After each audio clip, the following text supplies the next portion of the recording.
Hiya, it's Amanda here from Lolli Lulu Crafts, and today we have a card that is inspired by a card that I saw on the Altenew blog.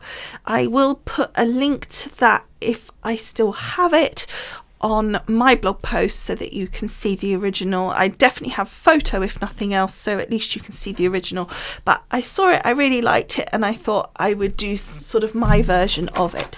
So I'm actually starting off with some Stampin' Up cardstock. This is a gorgeous green called Wild Wasabi. I'm cutting it to 10 by 7 and then I'm going to score it at 5 inches to create a 7 by 5 card. Now, just as always, I will say that if you want to see exactly what products use, colours of the inks, etc., then do go on across to the blog post to take a look at that. I'll have all the links on there for you, and you'll find a link to the blog post in the paragraph below this video. So next I took a piece of Whisper White and my card base that we just created, and I just drew around it. This is just so that when I do my stamping I have a guide as to the size of my card on the piece of card that I'm going to stamp on. I just find it easier to stamp on a slightly larger piece than the actual finished size. I just always have. However, I was slightly too far over to the right for the stamp platform, so the actual stamps were sort of hanging over the edge, so that didn't quite work. So I just snipped off an edge of the card there very carefully, because as you can see I have laid out my stamps. Now this is something I quite often do, and then I sort of take a photograph and then take them off and then do them one at a time. However, these weren't overlapping, so I literally put the stamp platform lid down and collected all of them in one go. Now I actually ended up re-stamping this because I started with the big flower in the middle to the left of where I am now, and for some reason that one just did not want to stamp properly, so I actually continued on and it just was not working at all. So I decided that what I would do instead is I would stamp them. So I started with another one and I would stamp them, and then as I stamped them I would remove that particular stamp off the platform, and that eventually would sort of leave me with just that one flower in the middle, which was obviously the one that was being a pain. Now at the moment I was really not happy with how it was looking. The colours I was just not sure about at all. The contrast between the very pale background and the green, I was just like, oh, I don't know. But you know, I decided to persevere. Now this is the one I said that just didn't work the first time round, but as you can see this time it worked fine. I think it was just because it was so in the middle of all these other stamps, I just couldn't get the pressure I needed. So now we're adding the layers, because these stamps, as always with Altenew, have sort of multiple layers to create the flowers. However, this is a watercolor, it's called a Watercolor Wonders, and so it's very loose in how you position them, and you don't have to get too hung up on it. However, again, I wasn't happy with how this looked. I didn't like the way that the pale background was so pale compared to the front, so I actually ended up sort of re-stamping the background over the top and just fiddling around. But you can see still I'm not 100% still on that, but at the moment I'm just carrying on. So I'm doing the center of that little orange flower there, and again I wasn't happy with how the background looked. It was just too pale, so I just again fiddled around with that. But then again, as I said, I still wasn't happy with the purple, so I redid that and just sort of, as it dried, it softened down a little bit more. Then with this green here, the actual bit that was to sort of cup the flower, the leaves that cup that particular flower, just hadn't been in quite the right place, so I just again moved that and altered it. Then I took a little bit of a stalk that we had in the set and I just positioned that so that the flower actually looked like it was coming from something rather than just sort of hanging in space, and I think that made a big difference to how it looked. But again, you see, I'm just still at this point not happy with how it's looking, but I'm just continuing, and sometimes that is just worth doing. It's not going to hurt just to carry on. It's just a little bit of time and a very small amount of ink, so I kept persevering, and I think the main problem I had was the balance. The green was so strong, and I don't know why it didn't look like that when I tested it. It didn't seem so strong, but it just seemed to come out really strong. So I think that was the main thing I had, was that the contrast between the delicate flowers, and I was really wanting to go for a much more pastel look than I ended up with, in all honesty. But as I sort of built some layers in, I changed some of the colours that I'd originally got to try and sort of darken it up a little bit to make that balance a little bit better, and it gradually started coming together, I felt, a little bit more. And then we've taken the 3 centres here of the different flowers. They are actually different colours, so we've got quite a bright yellow, a sort of more eggy yellow, which sort of looks a bit weird, sort of not quite eggy yellow in the middle of that purple flower, and then an orange in the orange flower. And then I've put the layers on the bottom half of, the bottom set of leaves. So because obviously the leaves were, some of them were repeated at the top, so I couldn't put their layers up there as well at the same time. So I did that, and again we've got a darker layer, but I have to remember, and I always do forget, is that it does get softer as it dries, and I think that's something that I often forget. So again, now on this one, we're just taking that darker ink again to create a layer on the upper part of those leaves, and I think that sort of was coming together quite well. However, I wasn't massively happy with that leaf up the top there, because it was quite a long way from the flower, so I felt like that needed to be moved. And I thought it would work fine because of the style of the flower, the style of the stamps, that it would work fine, that it was like double stamped like that, because it just, it was all very kind of wishy-washy in that regard. So then I was sort of reasonably happy with how that looked, so I put it to one side. I took some more Whisper White, and I took the birthday stamp from the other stamp set, which was from Altenew. I think it's called Mega Greetings. Again, I'll put all the links down in the blog post for you. And I tend to like to do my sentiments not always in black, so I used a nice darker green of the ones that we use. I think it was like more the mid-tone, not the very dark green, because that would have been almost looking like black. And then I just cut that down to size, and that's going to act as my little sentiments piece that I'm going to add on in due course. You'll see that. But first I decided that it just felt a little bit bare, so I wanted to add a little border, but I decided that it'd be quite nice just to have the green top and bottom and not on the ends of this sentiment, so I left it kind of free that way. So then in that Mega Greetings stamp set, we also have the dies. So I took the happy die, and I took some foam, and I took this lovely lilac foam, which did actually go quite nicely with my stamped piece, and you can see it came out really, really well. It was really easy. I ran it through sort of, I think I went back and forward. It cut really nicely, and I cut 3 pieces, but in the end I think I only used the 2, because what I'm doing here is using it to create some thickness to my die cut piece. You'll see what I'm going to use on top in due course, but I just used some wet glue and then give that a few seconds just to slightly go off, because otherwise it's a little bit gooey.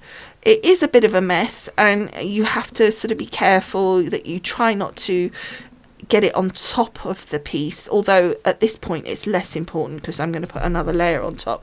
But when you do that final layer, you want to be super cautious, but you just want to make sure everything's nicely lined up, because what tends to happen, especially with the foam, is it's quite fluid, and it sort of moves about and it sort of goes wherever it wants. So you just want to make sure every piece is nicely lined up. Now, unfortunately, my camera just decided to cut out, so you missed me cut this out, but basically I die cut the happy from my stamped piece. Now, what you'll see is I've left the little inner pieces for the sort of the inner part of the A, the H, etc. I left those in place on the die cutting platform so that I could see what piece went where. I then used a different glue. I just used a white glue pen. It was paper, so it needed less stick than the foam, and I just stuck that on top, and I'm going to put that to one side and let that dry. And then I take my card base, and I very carefully take that piece that I had die cut from. And you'll notice also I'd already cut it to size, and I cut that to size before I die cut from it, because obviously that would be easier to centralize it and everything. And I just cut it to the 5x7, but just a 1/4 inch down from that, just to give that little border of green around it. Again, this is just paper, so it's not going to need like a super strong glue. The tape pen will be fine. So I used mostly the tape pen, but there is still a few little bits that are obviously going to need to be stuck down, but I can't really get in there with the tape pen. So I'm just taking my wet glue little glue pen thing here, and I'm just going round close to the edges where there's those little tiny bits like the inner part of the Y and etc., and I'm just adding the wet glue to that so that I make sure every part sticks down. Now you want to make sure that your piece that you've been working on is nice and clean, because as you move your card across, you don't want to get glue on the back of your card. The other thing I always check is that my card is the right way up, because it wouldn't be the first time I've stuck something down and it's opening the wrong way, and that's really annoying. So you just pop that down in position, so you can see there that I've got that little border of green around the edge, and I've stuck that flat obviously to the cardstock. Now what you might think at this point, I'm going to add my die cut piece in, and what you might think is that you would put the glue on the back of your die cut piece, stick it down. However, if you're careful, and you can be with this, is that you take your glue and you put it into the actual gap on the card itself. That way you're covering all of the card, and when you have the little pieces that you need to add, they are going to fit down nice and easily without you having to try and put glue down into those little holes. So as you can see, I'm just popping them in. I'm using a tool, just making sure they're pressed down nice and firmly, and even those little bits there, you can see it's nice and easy. But what's really cool about this, and I really loved the effect, was that once you put all those bits in, it's a real illusion that almost at first glance, it's like you can't quite see. You can see that there's a word, but it's kind of not there. It's a real cool look, I think. And actually now was the point that I thought, yeah, I'm pleased with the colours. It's come out. I think the way that worked, when it was die cut, it really worked well.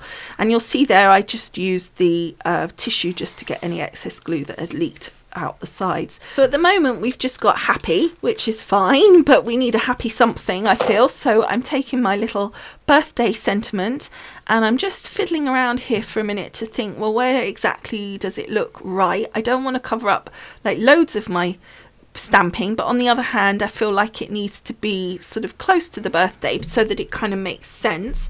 I didn't like it quite so far over like that, so then I decided to just pop it over a little bit sort of between the edge and sort of the flower, and I felt that worked really well. I didn't mind it covering the leaf, and I felt that the green there just allowed it to pop up as well. I think if it had been just on the white it would have looked a bit off. And then I thought it just needed just a little something, and I had these gorgeous little almost like dewdrops but sort of with a colour. So I took the green and I fiddle around. I literally just use threes. I would always recommend that you put them on in three, whether it's you do, you know, one set of three in one area and one set of three over another area, but do them in odd numbers. It tends to look better. So I just did that on the front there, just 3 different sizes, and I felt that finished it off nicely on the front. And then I thought that again the front was so super heavy because of all that extra layering, that by adding a little bit of the white, whisper white on the inside, that would just make that more balanced. But then I felt it looked a bit plain, and I knew I was going to do an envelope. I had an envelope in the 5x7, but I knew I was going to do something with that, which you'll see in a minute. So I took the paper that I was going to use for that. I used some of the scraps just to create some strips, which I felt went with the front of the card. I just felt the colours went really well, and obviously we've got that kind of same colour in our foam, which you can catch that colour from the side, and I felt that just brought that really sort of a nice bit of that colour into the inside of the card. It's very busy on the front, so I felt that it just balanced that as well, so that kind of look was really nicely balanced. So then I took my envelope and that lovely piece of dotty paper, and we created a really cute insert for it. Now this is really easily done, especially if you've got a pre-made envelope. You literally just take your envelope, you just draw around the sort of top half and a little bit down the sides, not very far, and literally just use that as your guide. You then cut it out. You actually just cut it very, very slightly smaller, because obviously it's not going to be the same. So mostly you cut it smaller at the sides, and the top part you can pretty much just cut inside, just inside that line, because the top part is the shape that doesn't really get smaller. It just kind of pretty much stays the same. So you just sort of cut just slightly inside the line on the top, around that sort of triangle part, and around the curve at the top there. So you can see I'm not hardly doing anything different on those parts, but down the side I will take just like a 1/4 inch or something like that, not much, just a little, just so that it will slide inside the envelope without it not sort of fitting. There you can see I just went a little bit further on the inside there, and then just take some of the length off, because you want enough length that you don't see it when the where the envelope folds down at the front, where you've got that V that drops down. You want it to be showing the pattern through that part, but you don't need it going right to the very bottom. So then the way I do this is I pop that piece inside. I then make sure it's lined up, and I carefully hold it. I don't stick it down at this point. I fold it, and then I take tape pen or wet adhesive, whatever you want, and I put that adhesive on the actual piece of paper, but just on the top. I wouldn't recommend that you do it on the lower part, and the reason I say that is because what tends to happen, because of the fold, you'll find there's no movement, and you can see there as I've opened it, it needed to move up a little, and then as you close it, it kind of slightly slides down. It's very minuscule, but if you stick it down on both top and bottom, it really does affect that, and it doesn't sit so well, and you get like a crinkle in it. So that's it. That's today's card for you. I hope you've enjoyed making it with me, and I hope that you like the finished card. I hope also that it shows you that even if you don't actually like what you're doing, sometimes it is worth persevering, because I think the finished result in this case, I really disliked it, but it actually ended up really nice. I was really pleased with it. So as always, don't forget to go on across to the blog post to take a look at the photos, and also links to the products used. And of course, I would be really grateful if you could like this video, and if you haven't already, please subscribe, because sort of about 70% of you are not subscribed to this channel, so I'd be really grateful if you could, because it really helps me with YouTube. Thanks so much for watching, and I will see you again soon. Bye for now. Bye.